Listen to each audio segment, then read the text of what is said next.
दोस्त, आप लोग कैसे हो? मैं उम्मीद करती हूँ अच्छे होंगे। अभी मैं बता दूँ, अभी मैं खाना बना रही हूँ अपने किचन में, आप देख सकते हो। तो अभी गैस है 10-15 दिन के लिए, तो यहाँ पर बनेगा। जब ख़त्म हो जाएगा तो हम फिर वही बनाएंगे जाकर चूल्हे पर।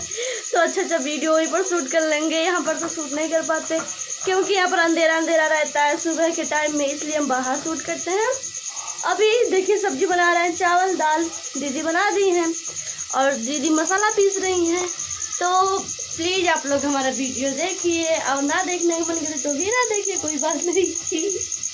तो अब जा रहे हैं बाहर। बाहर धूप हो चुका है दोस्तों। अब इससे पहले धूप नहीं था, इससे पहले एकदम सुबह ही नहीं हुआ था।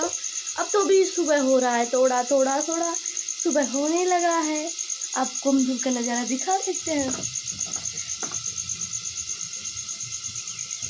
हम ये देखिए हमारी दीदी मसाला पीस रही हैं, आपको दिखाते हैं। देखिए मसाला पीस रही हैं अभी धूप में।